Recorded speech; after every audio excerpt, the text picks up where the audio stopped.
If you've ever wanted to show content from an iPhone or iPad directly in ProPresenter without using cables, adapters, or a third-party software, the AirCast Receiver makes that possible. In this video, we'll walk through what AirCast does, how to set it up, and a few important limitations to keep in mind before using it in a live environment. Let's start with what AirCast actually is.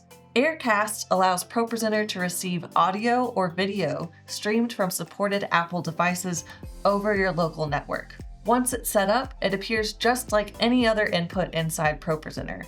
That means you can use it in a slide, assign it through a look, or trigger it using a slide action or macro, just like you would with any other video or audio input. To get started, open ProPresenter settings and navigate to the Inputs page. From there, click Add AirCast Receiver. The first time you do this, ProPresenter will prompt you to install a plugin.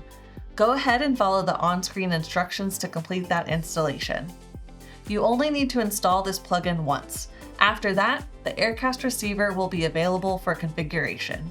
Once the plugin is installed, the next step is naming your AirCast Receiver. There are two names you'll configure here. The first is the internal name. This is the name ProPresenter uses to identify the input within the application. The second is the AirCast display name. This is the name that appears on Apple devices when they search for an AirPlay destination.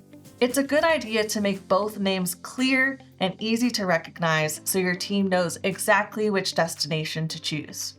You can also secure the connection with a password. To do that, enable the AirCast password option and enter the password you want to require. This can be especially helpful in shared environments where you only want authorized devices connecting to your ProPresenter system. The last setting to configure is the audio source.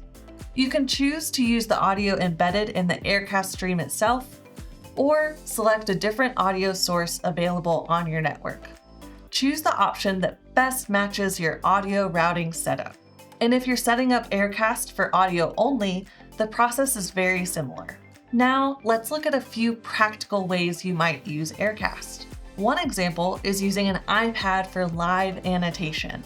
If a presenter wants to draw, highlight, or mark up content in real time, they can do that directly from the iPad and send it wirelessly into ProPresenter.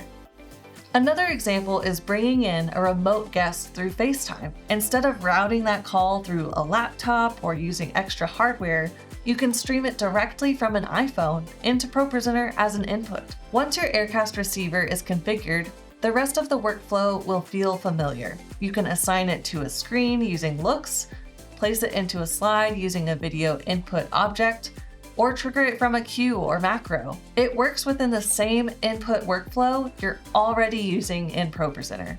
Before you use AirCast Live, there are a few important limitations to keep in mind. First, AirCast only supports devices that use AirPlay.